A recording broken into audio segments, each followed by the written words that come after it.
Hello दोस्तों, welcome to Abhishek Jha classes. क्या हाल चाल है दोस्तों। आज हम लोग आपको कराने वाले हैं मैक्रो इकोनॉमिक्स का पहला लेक्चर। आज मैक्रो इकोनॉमिक्स का पहला वाला क्लास होने जा रहा है दोस्तों, और आज का क्लास बहुत इंटरेस्टिंग होने वाला है दोस्तों। मिस मत करना, गलती से भी मिस मत करना। आज का लेक्चर मैंने डेमो रख दिया है, सब कोई देख सकता है, यूट्यूब वाले भी देख सकते हैं और हमारे प्रो बैच वाले तो देख ही सकते हैं। एप्लीकेशन में भी अवेलेबल है, यूट्यूब पे भी अवेलेबल है। तो ये लेक्चर डेमो पर्पस के लिए रिकॉर्ड किया जा रहा है, आप जरूर से जरूर देखिएगा।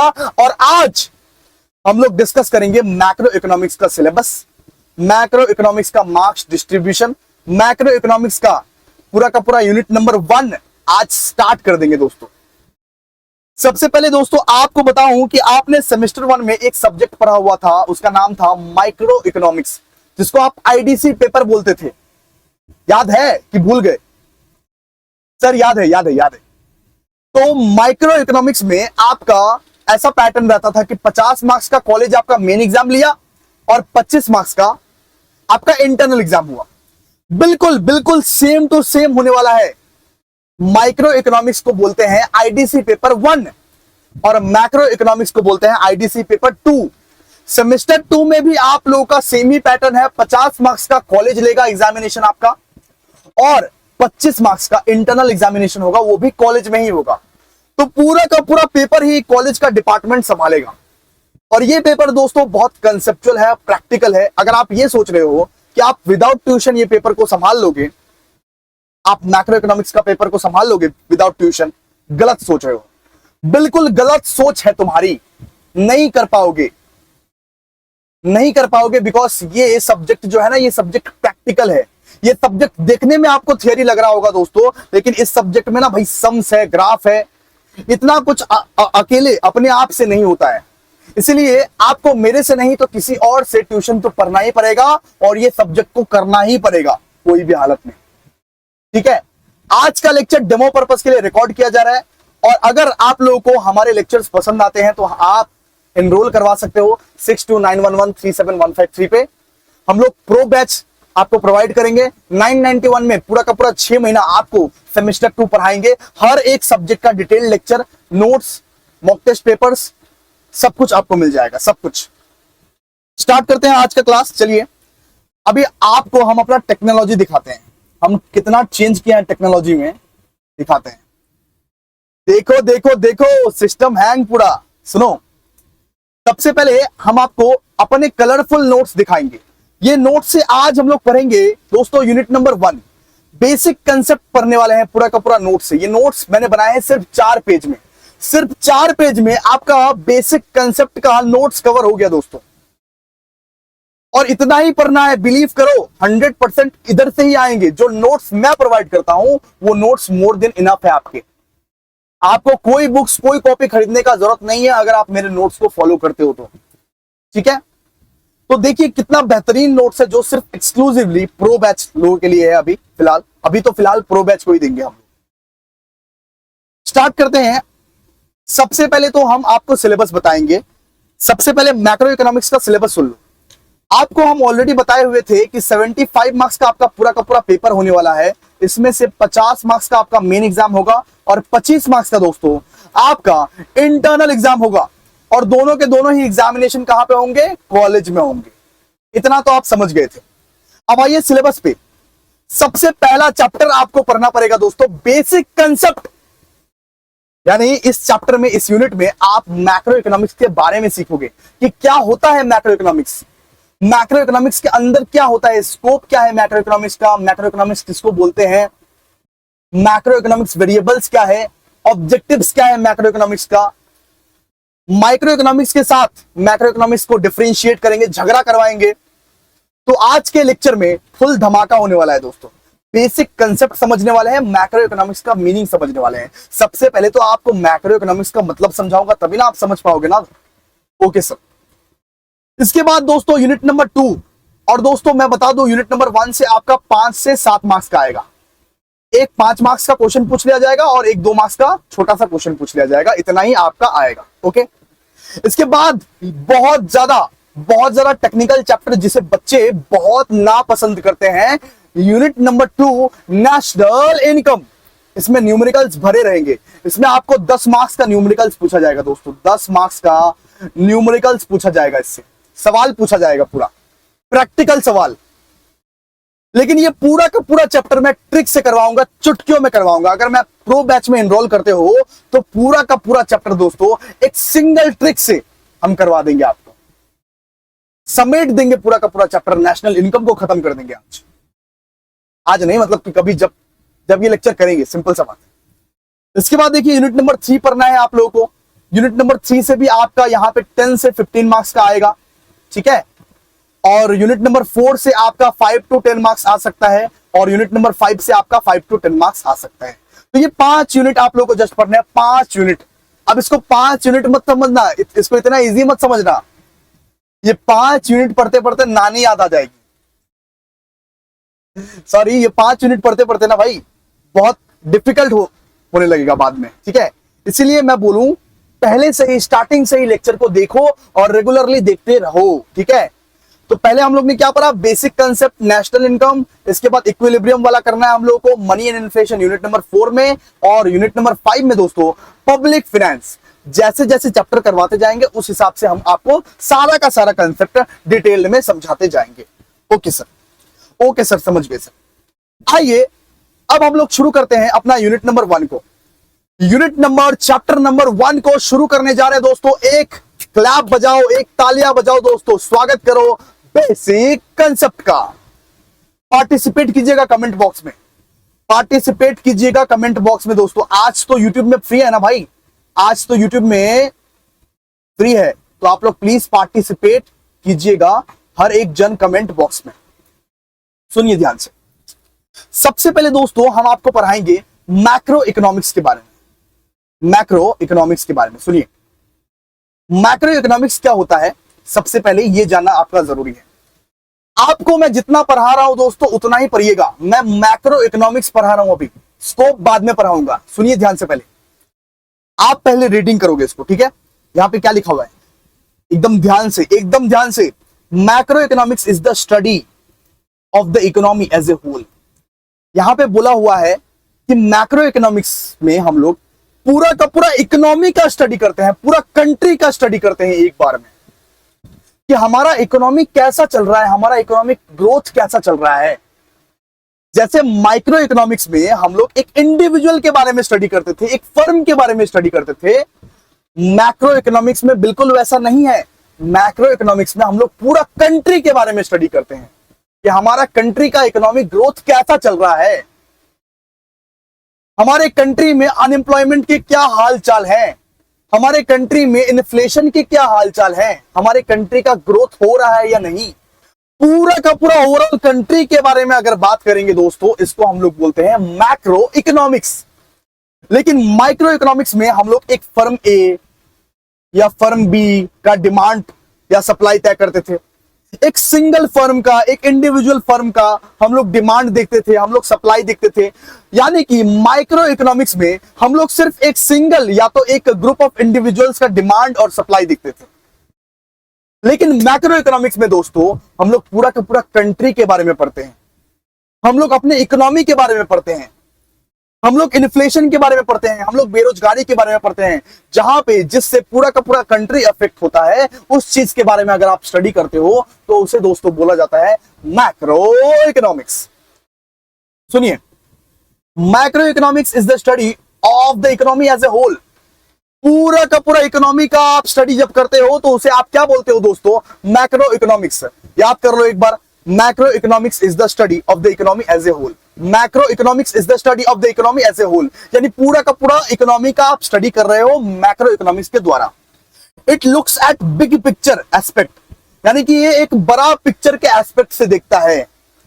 इकोनॉमिक ग्रोथ के बारे में चर्चा करता है, इन्फ्लेशन के बारे में पढ़ते हैं, अनएम्प्लॉयमेंट के बारे में पढ़ते हैं, ट्रेड के बारे में पढ़ते हैं।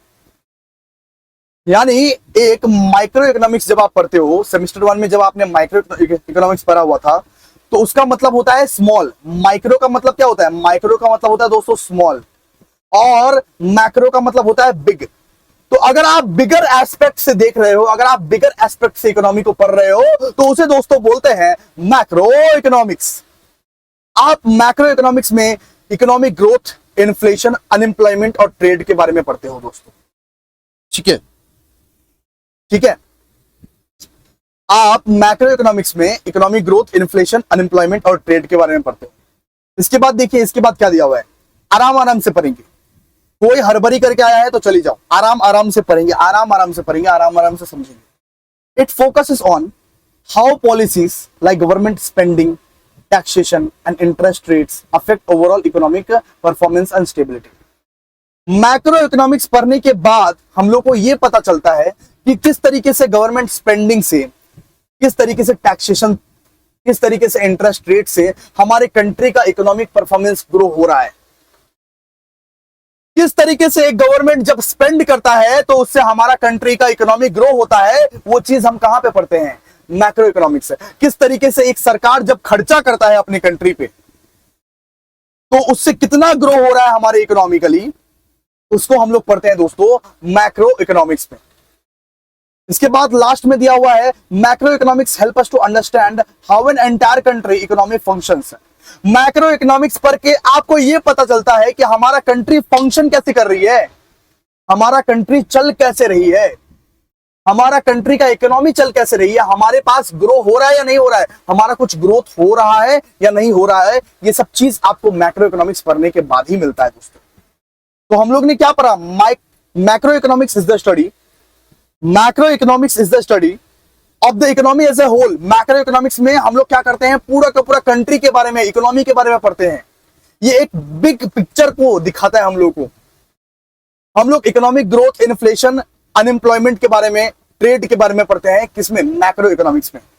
It focuses on how policies like government spending, taxation and interest rate affect overall performance. Macro economics ये दिखाता है कि किस तरीके से एक गवर्नमेंट स्पेंडिंग, एक टैक्सेशन, एक इंटरेस्ट रेट पूरा का पूरा इकोनॉमिक परफॉर्मेंस को अफेक्ट करता है, पूरा का पूरा इकोनॉमिक मतलब कि परफॉर्मेंस को अफेक्ट करता है दोस्तों। और मैक्रो इकोनॉमिक्स लास्ट में हम लोग ने क्या पढ़ा, macro economics help us to understand how an entire country economic functions, यानी कि किस तरीके से पूरा का पूरा कंट्री का इकोनॉमी फंक्शन करता है, चलता है, किस तरीके से हमारा इकोनॉमी चलता है, वो चीज का स्टडी करवाता है कौन, मैक्रो इकोनॉमिक्स। आई होप आप लोग को क्लियर हो गया होगा। एक बार कमेंट बॉक्स में लिख दो, एक बार कमेंट बॉक्स में इसका डेफिनेशन लिख दो। आगे बढ़ते हैं हम जल्दी से, कमेंट बॉक्स में इसका डेफिनेशन हर कोई लिखेंगे और एक लिखने के बाद लाइक कर देना, लिखने के बाद तुरंत के तुरंत लाइक कर देना। ओके, शुरू करते हैं, नेक्स्ट शुरू करते हैं। तो मैक्रो इकोनॉमिक्स के बारे में तो हम लोग पढ़ ही लिए, macro economics is the study of the economy as a whole. लेकिन अब पढ़ेंगे कि मैक्रो इकोनॉमिक्स में क्या क्या स्टडी करते हैं। मैक्रो इकोनॉमिक्स ये रहा, मैक्रो इकोनॉमिक्स के अंदर किस किस चीज के बारे में स्टडी करते हैं, उस चीज के बारे में हम लोग पढ़ेंगे। उसी को दोस्तों हम लोग बोलते हैं स्कोप ऑफ मैक्रो इकोनॉमिक्स। उसको हम लोग क्या बोलते हैं दोस्तों, स्कोप ऑफ मैक्रो इकोनॉमिक्स। यानी कि एक मैक्रो इकोनॉमिक्स के अंदर हम लोग किस किस चीज के बारे में पढ़ते हैं दोस्तों, बाबू सोना के बारे में पढ़ते हैं, मम्मी पापा के बारे में पढ़ते हैं, या किस चीज के बारे में पढ़ते हैं। सब चीज आज इस पर्टिकुलर लेक्चर में आप लोग को समझाया जाएगा, ए टू जेड डिटेल में समझाया जाएगा। सुनो, सबसे पहले देखो यार कितना बेहतरीन नोट्स लग रहा है यार, मुझको ना यार लालच आ रहा है ये नोट्स देख देख के। सुनो, स्कोप ऑफ मैक्रो इकोनॉमिक्स का मतलब है दोस्तों कि मैक्रो इकोनॉमिक्स के अंदर क्या क्या चीज आती है, क्या क्या चीज मिलती है, कौन कौन सी चीजों के बारे में हम लोग मैक्रो इकोनॉमिक्स में पढ़ते हैं, उसको बोलते हैं scope of macro economics. Okay, सुनिए सुनिए जी, सबसे पहले मैक्रो इकोनॉमिक्स में हम लोग इकोनॉमिक ग्रोथ के बारे में पढ़ते हैं, इकोनॉमिक ग्रोथ के बारे में पढ़ते हैं। Analysing how a country's economic expand over time including the factors that drive growth such as investment, technology, population changes. मान लीजिए एक एग्जांपल मैंने दिया आपको कि 2000 का पीरियड चल रहा है, ईयर चल रहा है 2000 और अभी चल रहा है 2024। 2000 के साल से 2024 में हमारा कंट्री कितना ग्रो हुआ है in terms of investment, in terms of technology, in terms of population changes, वो बताता है इकोनॉमिक ग्रोथ। और ये हम लोग को मैक्रो इकोनॉमिक्स में मिलता है। मैक्रो इकोनॉमिक्स पढ़ने से ये पता चलता है कि हमें हमारा कंट्री में कितना ग्रो हुआ है, इस साल से उस साल तक इकोनॉमिक ग्रोथ कितना हुआ है। इकोनॉमिक ग्रोथ मतलब हम लोग फाइनेंशियली कितना आगे बढ़े हैं, हम लोग पहले कितना गरीब थे, अब कितना लेवल पे आए हैं, वो चेक करने के लिए हम लोग इकोनॉमिक ग्रोथ चेक करते हैं। और इकोनॉमिक ग्रोथ हम लोग मैक्रो इकोनॉमिक्स में पढ़ते हैं। मैक्रो इकोनॉमिक्स का ये कंपोनेंट है दोस्तों, स्कोप है दोस्तों। मैक्रो इकोनॉमिक्स में हम लोग इकोनॉमिक ग्रोथ के बारे में पढ़ते हैं कि ईयर 2000 में हमारे पास क्या टेक्नोलॉजी थी, हमारे पास क्या इन्वेस्टमेंट था, हमारे पास क्या पॉपुलेशन था, और ईयर 2024 में कितना ग्रो कर गए हम, उस चीज के बारे में हम लोग पढ़ते हैं दोस्तों मैक्रो इकोनॉमिक्स में। आई होप आप लोग को समझ में आ रहा होगा। मैं अपना बेस्ट कोशिश कर रहा हूं, ठीक है। आई होप आप लोगों को समझ में आ रहा होगा। सबसे पहले है इकोनॉमिक ग्रोथ। इसके बाद देखो दोस्तों, इसके बाद है inflation and deflation. Inflation and deflation किसको बोलते हैं? देखिए, इन्फ्लेशन एंड डिफ्लेशन किसको बोलते हैं? आपने अपने मम्मी और पापा से कभी ना कभी सुनते हुए मतलब कि सुना होगा कि हमारे जमाने में ये चीज इतने में मिलती थी, आज के जमाने में ये चीज इतने में मिल रही है। हमारे जमाने में ब्रेड तो 1 रुपए में मिलती थी, आज के जमाने में देखो ब्रेड 50 रुपए में मिल रही है। हमारे जमाने में पुचका मिलता था 1 रुपए में 4 ठो, आज के जमाने में देखो, आज के जमाने में 10 रुपए में 4 ठो मिलता है। ये आपने कभी ना कभी सुना ही होगा दोस्तों। तो इसको आप क्या बोलोगे? इन्फ्लेशन। यानी कि जब प्राइस लेवल में चेंजेस आते हैं, जब ओवर टाइम प्राइस लेवल में चेंजेस आते हैं, तो उसको आप क्या बोलते हो दोस्तों? इन्फ्लेशन बोलते हो। तो इन्फ्लेशन के बारे में हम लोग मैक्रो इकोनॉमिक्स में ही पढ़ते हैं। ओ हेलो सुनो, इन्फ्लेशन के बारे में हम लोग कहां पे पढ़ते हैं? मैक्रो इकोनॉमिक्स में ही पढ़ते हैं। और डिफ्लेशन क्या हो गया? उसका उल्टा। मान लो एक फोन पहले मिला करता था, एक कीपैड वाला फोन पहले मिला करता था 2000 रुपए में। एक कीपैड वाला फोन, सुनो यहां पे लिखता हूं, कीपैड वाला फोन मिला करता था पहले 2000 रुपए में। आज वही फोन का कोई वैल्यू नहीं बचा हुआ है, आज वही फोन आपको मिलेगा 500 रुपए में। तो हो गया डिफ्लेशन। इन्फ्लेशन का मतलब प्राइस बढ़ जाना, डिफ्लेशन का मतलब प्राइस कम जाना। तो अगर कुछ प्राइस लेवल चेंजेस आता है तो उसके बारे में हम लोग कहां पे पढ़ते हैं दोस्तों? उसके बारे में हम लोग कहां पे पढ़ते हैं मेरे प्यारे प्यारे रसगुल्लास एंड रसगुल्लीस? हम लोग पढ़ते हैं मैक्रो इकोनॉमिक्स में, ठीक है। यानी कि कुछ इन्फ्लेशन हुआ या कुछ डिफ्लेशन हुआ, उसके बारे में हम लोग पढ़ते हैं मैक्रो इकोनॉमिक्स में। आई होप आप लोग को क्लियर हो गया होगा। मैं बार बार माइक को चेक कर रहा हूं बिकॉज कल मेरे साथ एक हादसा घटा था कि पूरा का पूरा लेक्चर हमने रिकॉर्ड कर दिया था, ठीक है। पूरा लेक्चर हम रिकॉर्ड कर दिए थे, बाद में पता चला कि माइक ऑन ही नहीं है, माइक का चार्ज खत्म हो गया था, ठीक है। इतना मेरे को फ्रस्ट्रेटिंग लगा कि दोबारा लेक्चर रिकॉर्ड करना इस गर्मी में बहुत ज्यादा फ्रस्ट्रेटिंग लगता है दोस्तों। तो हम लोग ने अभी तक 2 स्कोप पढ़े कि मैक्रो इकोनॉमिक्स में 2 चीज आई, एक इकोनॉमिक ग्रोथ, एक इन्फ्लेशन एंड डिफ्लेशन। इन्फ्लेशन का मतलब प्राइस बढ़ जाना, डिफ्लेशन का मतलब प्राइस कम जाना। दोनों के बारे में ही हम लोग, प्राइस लेवल में चेंजेस आता है तो दोनों के बारे में ही हम लोग मैक्रो इकोनॉमिक्स से जानते हैं, मैक्रो इकोनॉमिक्स से पढ़ते हैं दोस्तों। इसके बाद दोस्तों देखिए, इसके बाद अनएम्प्लॉयमेंट, देश की बेरोजगारी। भाई अनएम्प्लॉयमेंट के बारे में भी हम लोग मैक्रो इकोनॉमिक्स में ही पढ़ते हैं। कितने प्रकार की अनएम्प्लॉयमेंट रहती है और क्यों अनएम्प्लॉयमेंट हो रही है, इसके बारे में भी हम लोग मैक्रो इकोनॉमिक्स में ही पढ़ते हैं। आप क्लास 12 में होंगे दोस्तों, तो क्लास 12 में आपने पढ़ा होगा unemployment and types of unemployment and causes of unemployment. वो सब मैक्रो इकोनॉमिक्स वाला चैप्टर था। मैक्रो इकोनॉमिक्स में आप अनएम्प्लॉयमेंट के बारे में पढ़ते हो, understanding the causes of joblessness and different types of unemployment as well as finding job to achieve full employment। क्या ऐसा काम करे कि फुल एम्प्लॉयमेंट अचीव हो जाए, ये भी हमें मैक्रो इकोनॉमिक्स बताता है। मैक्रो इकोनॉमिक्स हमें अनएम्प्लॉयमेंट के बारे में बताता है, अनएम्प्लॉयमेंट के कॉजेस के बारे में बताता है, अनएम्प्लॉयमेंट के डिफरेंट टाइप्स को बताता है, और क्या ऐसा काम करे कि हमारे पास फुल एम्प्लॉयमेंट जनरेट हो जाए दोस्तों। आई होप आप लोग को समझ में आ गया। इसके बाद देखिए, मैक्रो इकोनॉमिक्स में हम लोग मॉनेटरी पॉलिसी के बारे में भी पढ़ते हैं। आपने क्लास 12 में दोस्तों सेंट्रल बैंक के बारे में पढ़ा होगा। Central bank, central bank is what? Central bank is the papa of all commercial bank. Central bank is the father of all commercial bank दोस्तों। आरबीआई को बोलते हैं central bank, reserve bank of India.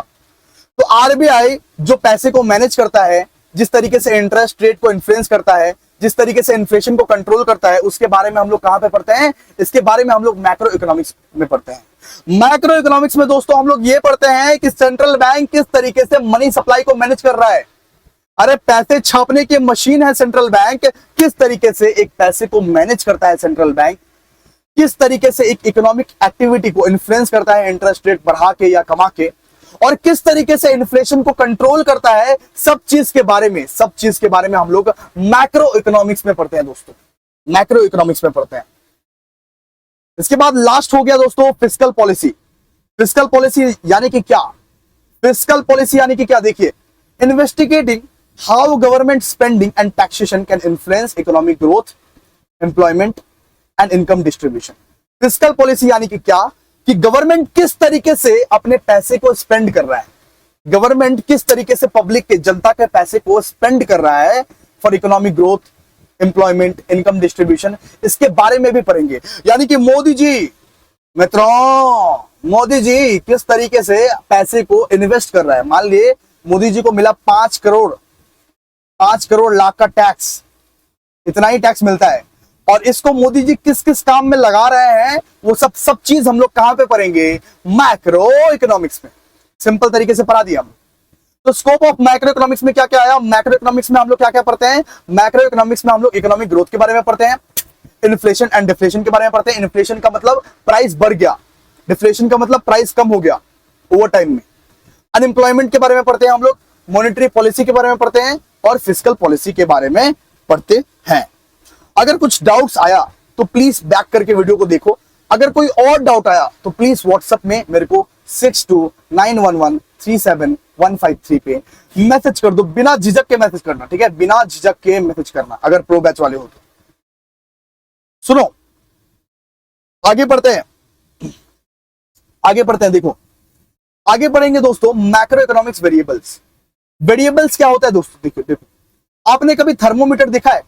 आपको अगर बुखार होता है दोस्तों, आपको अगर बुखार होता है तो आप थर्मोमीटर का यूज करते हो ना, बुखार को चेक करने के लिए कि हमारा हेल्थ कैसा है, हमारा बुखार कैसा है। तो एक कंट्री के, एक इकोनॉमी के हेल्थ को चेक करने के लिए मैक्रो इकोनॉमिक्स वेरिएबल्स को चेक किया जाता है।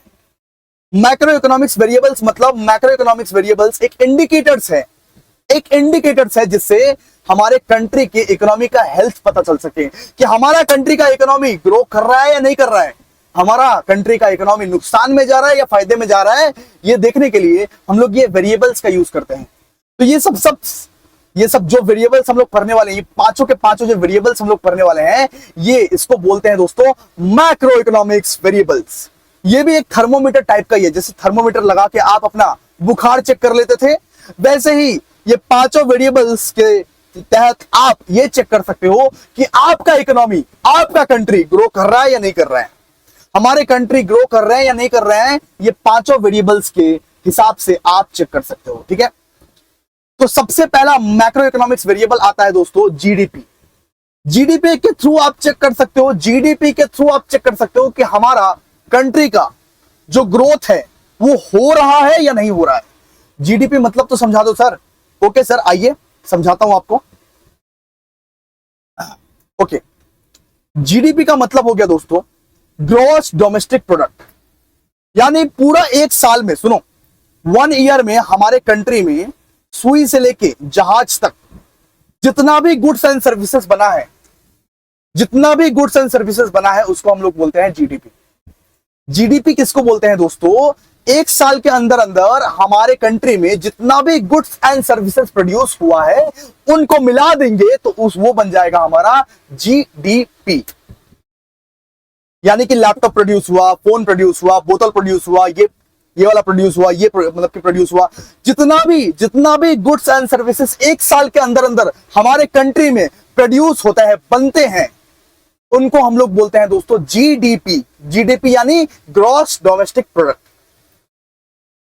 जीडीपी यानी total value of goods and services produced in a country, the measures of total value of goods and services produced in a country. मान लो एक साल में हमारे कंट्री में बहुत चीज बने, एक बने मोबाइल, एक बने लैपटॉप, एक बने बैग, कितना चीज बनता है हमारे कंट्री में एक साल के अंदर अंदर, कितना गुड्स एंड सर्विसेज बनता होगा दोस्तों।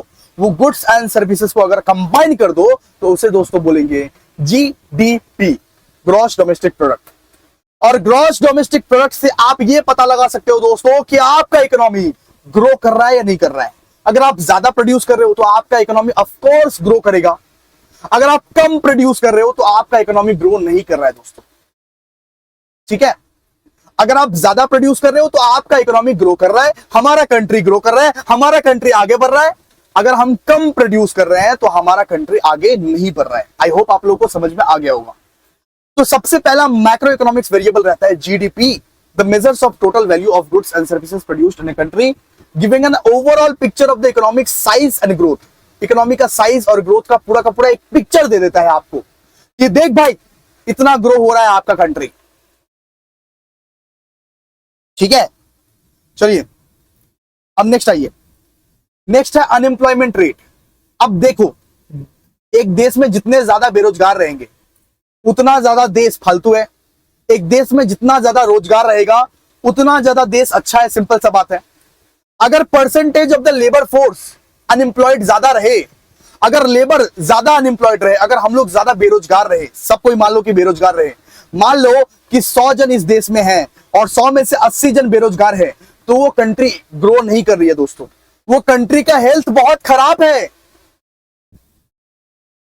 और अगर मान लो कि कंट्री में 100 जन है, उसमें से 80 जन को एम्प्लॉयमेंट मिल रहा है, 80 जन को जॉब मिल रहा है, तो वो कंट्री अच्छी है।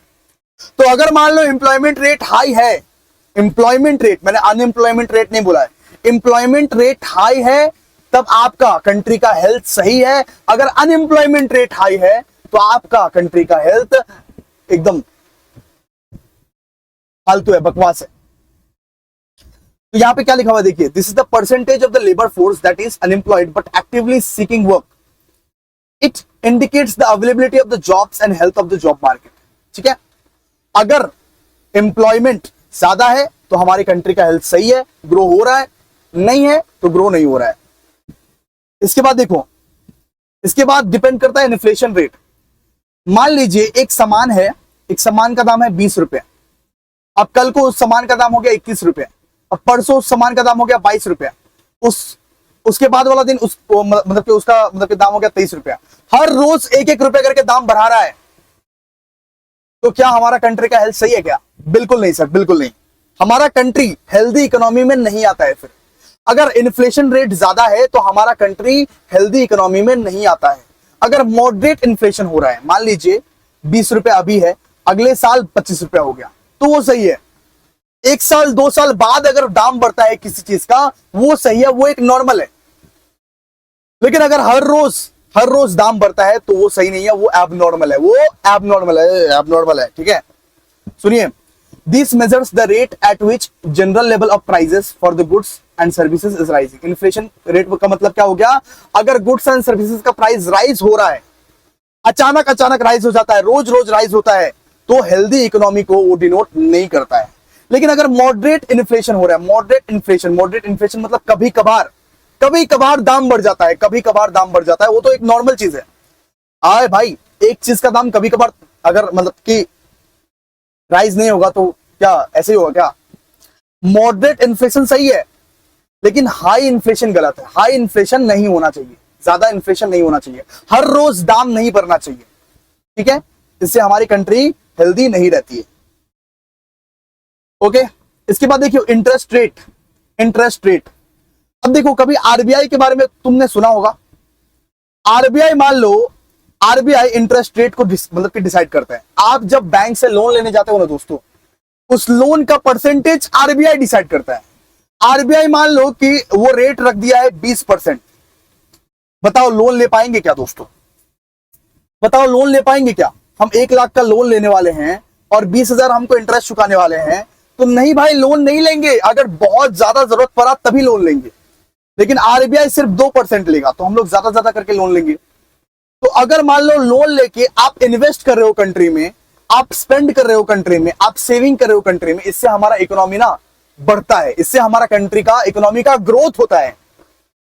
तो अगर इंटरेस्ट रेट काबू में हो, अगर मान लो 2-4% इंटरेस्ट रेट ले रहे हैं, सबको लोन मिल जा रहा है, और लोन मिलने की वजह से सब कोई अपना बिजनेस स्टार्ट कर रहा है, सब कोई इन्वेस्टमेंट कर रहा है, स्पेंडिंग कर रहा है, सेविंग कर रहा है, तब हमारा इकोनॉमी बहुत मस्त चल रहा है भाई। इकोनॉमी मस्त चल रहा है भाई, मस्त चल रहा है, अच्छा चल रहा है इकोनॉमी। अगर रेट्स हाई हैं, अगर सेंट्रल बैंक ने हाई रेट्स रखे हुए हैं, फिर कोई इन्वेस्ट नहीं करेगा, कोई स्पेंड नहीं करेगा, कोई सेव नहीं करेगा, फिर हमारा इकोनॉमी का हालत खराब हो जाएगा दोस्तों। इसीलिए इंटरेस्ट रेट जो रहना चाहिए ना, वो एक फ्लेक्सिबल इंटरेस्ट रेट रहना चाहिए, जो सब कोई अफोर्ड कर पाए। सब किसी को लोन मिल पाए, कि सब कोई अच्छे से जहां पे भी इन्वेस्टमेंट करना हो, जहां पे भी स्पेंडिंग करना हो, आराम से कर पाए। ठीक है, मान लो कि 2% इंटरेस्ट रेट नहीं भी रहा, अगर मान लो 3-4% इंटरेस्ट रेट रहा, तो हर कोई अफोर्ड कर पाएगा ना। और अगर लोन लेगा फिर ही तो इन्वेस्टमेंट करेगा, फिर ही तो बिजनेस खोलेगा, फिर ही तो स्पेंड करेगा। और बिजनेस खोलेगा, स्पेंड करेगा, उससे क्या होगा? हमारा इकोनॉमी का ग्रोथ होगा दोस्तों, हमारे कंट्री का इकोनॉमी का ग्रोथ होगा। ठीक है, अगर लोन रहेंगे ज्यादा तो कोई इन्वेस्ट ही नहीं करेगा, कोई स्पेंड ही नहीं करेगा, तो हमारा कंट्री का इकोनॉमी एकदम खराब चला जाएगा, एकदम बकवास हो जाएगा। ठीक है, इसके बाद बात करते हैं trade balance. The variable measures the difference between countries export and import. A trade surplus indicates a countries export more than it import. अब देखिए, एक टर्म है एक्सपोर्ट, सुनिए सुनिए ध्यान से, इसको समझाते हैं, ट्रेड बैलेंस को समझाते हैं, सुनिए। एक टर्म है एक्सपोर्ट, एक टर्म है इंपोर्ट। इंपोर्ट माने कि हम अपने कंट्रीज, हम दूसरे कंट्री पे डिपेंडेंट है, यानी कि मोबाइल फोन्स या लैपटॉप या दूसरा कोई चीज दूसरे कंट्री से मंगवा रहे हैं। हम दूसरे कंट्री से अपने कंट्री में सामान मंगवा रहे हैं और दूसरे कंट्री को पेमेंट कर रहे हैं। हम सारा का सारा सामान यूएस से मंगवा रहे हैं, हम सारा का सारा सामान चाइना से मंगवा रहे हैं, हम सारा का सारा सामान जापान से मंगवा रहे हैं। तो हम लोग डिपेंडेंट है दूसरे कंट्री पे। इंपोर्ट मतलब क्या होता है दोस्तों? दूसरा कंट्री का सामान जब हमारे कंट्री में आता है और जब हम लोग दूसरे कंट्री का सामान खरीदते हैं तब उसे बोलते हैं इंपोर्ट। और एक्सपोर्ट किसको बोलते हैं? अपने कंट्री का सामान दूसरे कंट्री में भेजा। इंडिया का सामान अगर मान लो जापान में भेजा, चाइना में भेजा, तो उसको क्या बोलोगे आप? एक्सपोर्ट। और इंपोर्ट किसको बोलोगे? अगर दूसरे कंट्री का सामान अपने कंट्री में लाए। तो आप जरा दिमाग लगा के बताओ कि एक्सपोर्ट ज्यादा होना चाहिए या इंपोर्ट ज्यादा होना चाहिए? बताओ, कमेंट बॉक्स में बताओ, एक्सपोर्ट ज्यादा होना चाहिए या इंपोर्ट ज्यादा होना चाहिए? भैया मैं दिमाग अगर लगाऊं तो मुझे लग रहा है एक्सपोर्ट ज्यादा होना चाहिए। आप अपने कंट्री का सामान ज्यादा बेचो, फिर आपको ज्यादा रुपया मिलेगा, पैसा मिलेगा। आप सेल्फ डिपेंडेंट बनो, आप एक्सपोर्ट ज्यादा करो और आप इंपोर्ट कम करो। इससे आपको क्या मिलेगा भैया? प्रॉफिट, पैसा मिलेगा, हमारा कंट्री का इकोनॉमिक ग्रोथ सुधरेगा। तो यही बात है ना कि अगर आप दूसरे कंट्री पे निर्भर हो, दूसरा कंट्री से थोड़ा ज्यादा सामान मंगवा रहे हो और अपने कंट्री से कम सामान जा रहा है, फिर तो हमें कम रेवेन्यू मिलेगा ना दोस्तों। हम लोगों को क्या ट्राई करना चाहिए? हम लोगों को ज्यादा से ज्यादा एक्सपोर्ट करनी चाहिए। हम लोग जितना ज्यादा एक्सपोर्ट करेंगे, हम लोग जितना ज्यादा अपने कंट्री का सामान दूसरे कंट्री में भेजेंगे, उतना ज्यादा पैसा मिलेगा, उतना ज्यादा हमारा इकोनॉमिक ग्रोथ मिलेगा, उतना ज्यादा हमारा इकोनॉमी ग्रो करेगा। और आप जितना दूसरे कंट्री से मंगवाओगे सामान, जितना डिपेंडेंट रहोगे दूसरे कंट्री का, उतना आपका कंट्री का इकोनॉमिक ग्रोथ धंसता जाएगा, धंसता जाएगा, धंसता जाएगा। तो बात क्या रह गई है कि हमें एक्सपोर्ट करनी चाहिए ज्यादा से ज्यादा। एक्सपोर्ट क्या करनी चाहिए? ज्यादा से ज्यादा।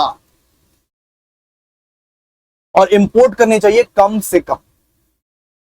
इंपोर्ट करो कम से कम, जितना जरूरत है उतना ही मंगवाओ, लेकिन एक्सपोर्ट करो ज्यादा से ज्यादा। इससे क्या होगा? हमारा इकोनॉमी ग्रो होने लगेगा। इससे क्या होगा? हमारा इकोनॉमी ग्रो होने लगेगा। तो क्या क्या पढ़े बताइए, क्या क्या पढ़े वेरिएबल्स में? Micro economics variables, macro economics variables में क्या क्या आता है? कौन कौन से ऐसे इंडिकेटर्स हैं जो कंट्री के इकोनॉमिक हेल्थ और परफॉर्मेंस को चेक करती है?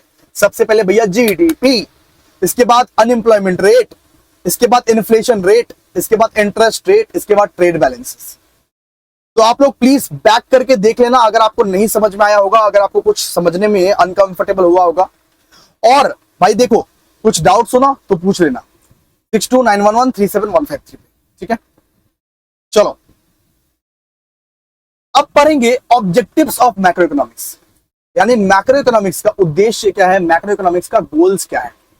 अब हम लोग पढ़ने वाले हैं दोस्तों गोल्स, ऑब्जेक्टिव्स, उद्देश्य of macro economics. Macro economics पढ़ने से क्या होगा, क्या हासिल होगा, ये चीज पढ़ने वाले हैं अभी हम लोग। ध्यान दीजिएगा दोस्तों, ध्यान दीजिएगा दोस्तों। सबसे पहले इकोनॉमिक ग्रोथ, सबसे पहले क्या है? Economic growth. मैक्रो इकोनॉमिक्स को पढ़ के हमें यह पता चलने वाला है कि हमारा इकोनॉमिक ग्रो हो रहा है या नहीं हो रहा है, हमारा इकोनॉमिक कितना ग्रो हो रहा है, ये हमें पता चलेगा मैक्रो इकोनॉमिक्स पढ़ने से।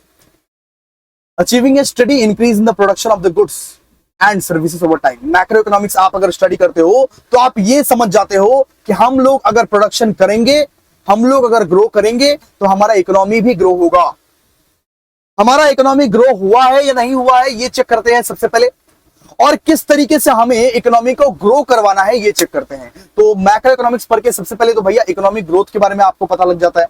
इसके बाद फुल एम्प्लॉयमेंट।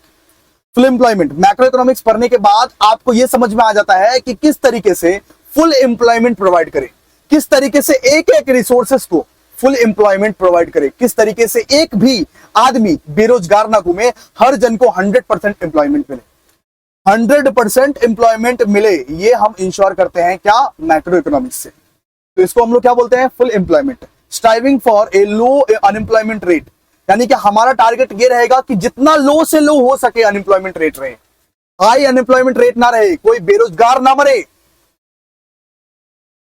हम लोग मैक्रो इकोनॉमिक्स पढ़ने के बाद यही कोशिश करते हैं कि कम से कम लो एम्प्लॉयमेंट रेट को मेंटेन करने की कोशिश करें। समझ रहे हो ना। बाबू सोना का कॉल आ रहा है तो काटो ना भाई, जल्दी काटो, क्योंकि आज हम लोग पढ़ रहे हैं भाई मैक्रो इकोनॉमिक्स। आज हम लोग ये चैप्टर को भी खत्म कर देंगे दोस्तों, चिंता मत कीजिए। इसके बाद देखिए, इसके बाद प्राइस स्टेबिलिटी। मैक्रो इकोनॉमिक्स पढ़ने के बाद आप अपने प्राइस को स्टेबल रख सकते हो, आप इन्फ्लेशन को लो रख सकते हो। सुनो, मैक्रो इकोनॉमिक्स स्टडी करने के बाद लोगों को यह समझ में आ जाता है कि अगर कोई चीज का प्राइस बढ़ रहा है तो किस तरीके से उसको रोक सकते हैं। कोई चीज का प्राइस कंटिन्यूअसली बढ़ रहा है, हर रोज मान लीजिए किसी चीज का दाम बढ़ रहा है, तो कैसे आप इन्फ्लेशन को रोक सकते हो, कैसे आप अपने सामान को स्टेबल रख सकते हो। मान लीजिए अमूल मिल्क अभी मिल रहा है 30 रुपीज में, तो किस तरीके से पूरा का पूरा साल वो 30 रुपीज में मिले, इस तरीके का हम लोग इन्फ्लेशन कंट्रोल का मेजर्स निकालते हैं। कहां पे, मैक्रो इकोनॉमिक्स में। इसके बाद देखिए balance of trade. Balance of trade यानी कि क्या, aiming for sustainable balance between export और एंड इंपोर्ट। मैक्रो इकोनॉमिक्स पढ़ने के बाद हम लोग एक्सपोर्ट और इंपोर्ट के बीच में एक अच्छा हेल्दी बैलेंस बनाते हैं कि एक्सपोर्ट भी हो और इंपोर्ट भी हो। ऐसा ना हो कि हम लोग इंपोर्ट ही ज्यादा कर रहे हैं, एक्सपोर्ट कम कर रहे हैं, फिर तो गड़बड़ हो जाएगा, फिर तो हमारे पास कुछ रेवेन्यू नहीं रहेगा, फिर तो हमारे पास कुछ प्रॉफिट नहीं रहेगा दोस्तों। बैलेंस ऑफ ट्रेड का मतलब है दोस्तों कि हम लोग एक बैलेंस मेंटेन कर सके कि जितना एटलीस्ट जितना हम लोग एक्सपोर्ट कर रहे हैं उतना ही हम लोग इंपोर्ट भी कर रहे हैं, ज्यादा ना कम, ठीक है। कम से कम एक बैलेंस मेंटेन करके रख सके कि हमारा नुकसान ना हो भाई, नुकसान ना हो। ओके, मैक्रो इकोनॉमिक्स पढ़ने से हम लोग को यह पता चलता है कि इक्विटेबल इनकम डिस्ट्रीब्यूशन कैसे करें, हर जन को इक्वली इनकम को डिस्ट्रीब्यूट कैसे किया जाए, इस चीज के बारे में आइडिया लगता है। Promoting a fair distribution of income across society to reduce inequality and approve living standard for all. ठीक है, तो मैक्रो इकोनॉमिक्स पढ़ने से हमें यह पता चलता है कि एक इनकम को हम लोग किस तरीके से इक्वली डिस्ट्रीब्यूट करें और किस तरीके से एक इंसान का लिविंग स्टैंडर्ड को बढ़ाया जाए। आजकल आप लोग देखते होंगे दोस्तों, poorer are becoming more poorer and richer are getting more richer. तो वो सर्कमस्टेंसेस, वो सिचुएशन ना हो, इसलिए हम लोग ये देखते हैं कि किस तरीके से हम लोग इक्विटेबल इनकम डिस्ट्रीब्यूशन करते हैं मैक्रो इकोनॉमिक्स के थ्रू। बात करते हैं अभी नेक्स्ट बात करेंगे इकोनॉमिक स्टेबिलिटी। मैक्रो इकोनॉमिक्स पढ़ने के बाद आप इकोनॉमिक स्टेबिलिटी मेंटेन करते हो। मान लीजिए एक बिजनेस है, अचानक से उसको एकदम बूम प्रॉफिट हो गया, अचानक से भाई इतना ज्यादा प्रॉफिट हो गया कि भाई संभलते नहीं संभल रहा था, और अचानक से उसका बिजनेस लॉस में जाने लगा तो एकदम सीधा लॉस हो गया। सबसे पहले भाई प्रॉफिट हुआ तो इतना प्रॉफिट हो गया कि भाई खत्म ही नहीं हो रहा था उसका पैसा। इसके बाद जब लॉस होने लगा तब ऐसा लॉस हुआ, एक मिनट, लॉस होने लगा तो ऐसा लॉस हुआ कि अब वो मतलब कि डिप्रेशन में जा चुका है। ठीक है, इस तरीके से ना हो, इस तरीके से किसी भी बिजनेस में ना हो, इसलिए एक स्टेबिलिटी मेंटेन करने की कोशिश करवाता है कौन कौन कौन, मैक्रो इकोनॉमिक्स। ठीक है, मैक्रो इकोनॉमिक्स। आई होप आप समझ गए होंगे। इसके बाद दोस्तों last point, sustainable development. Sustainable development macro economics ये कंसिडर करता है कि आज जो रिसोर्सेज आपके पास अवेलेबल है, हमारे पास अवेलेबल है, वो फ्यूचर जनरेशंस के पास भी अवेलेबल हो फ्यूचर में। तो मैक्रो इकोनॉमिक्स पढ़ने के बाद आप लोगों को इकोनॉमिक ग्रोथ और आप लोगों को एनवायरमेंटल एस्पेक्ट से भी सीखने को मिलता है कि फ्यूचर जनरेशंस के लिए भी वो रिसोर्सेज बचा रहे हैं। तो देखिए, sustainable development encouraging economic growth that considers environmental impact and conserves resources for the future generations। Future generations के लिए भी आप रिसोर्सेज बचा पाओ, ये इंश्योर करवाता है कौन? Macro economics. तो हम लोग ने क्या क्या पढ़ा इधर? हम लोग ने दोस्तों पढ़ा ऑब्जेक्टिव्स में इकोनॉमिक ग्रोथ के बारे में, हम लोग ने पढ़ा फुल एम्प्लॉयमेंट के बारे में, प्राइस स्टेबिलिटी के बारे में, बैलेंस ऑफ ट्रेड के बारे में, equitable income distribution, economic stability and sustainable development. ठीक है, ये बेहतरीन नोट्स अगर आपको लेना है तो प्लीज आप हमारे 991 के प्रो बैच में ज्वाइन हो जाइए।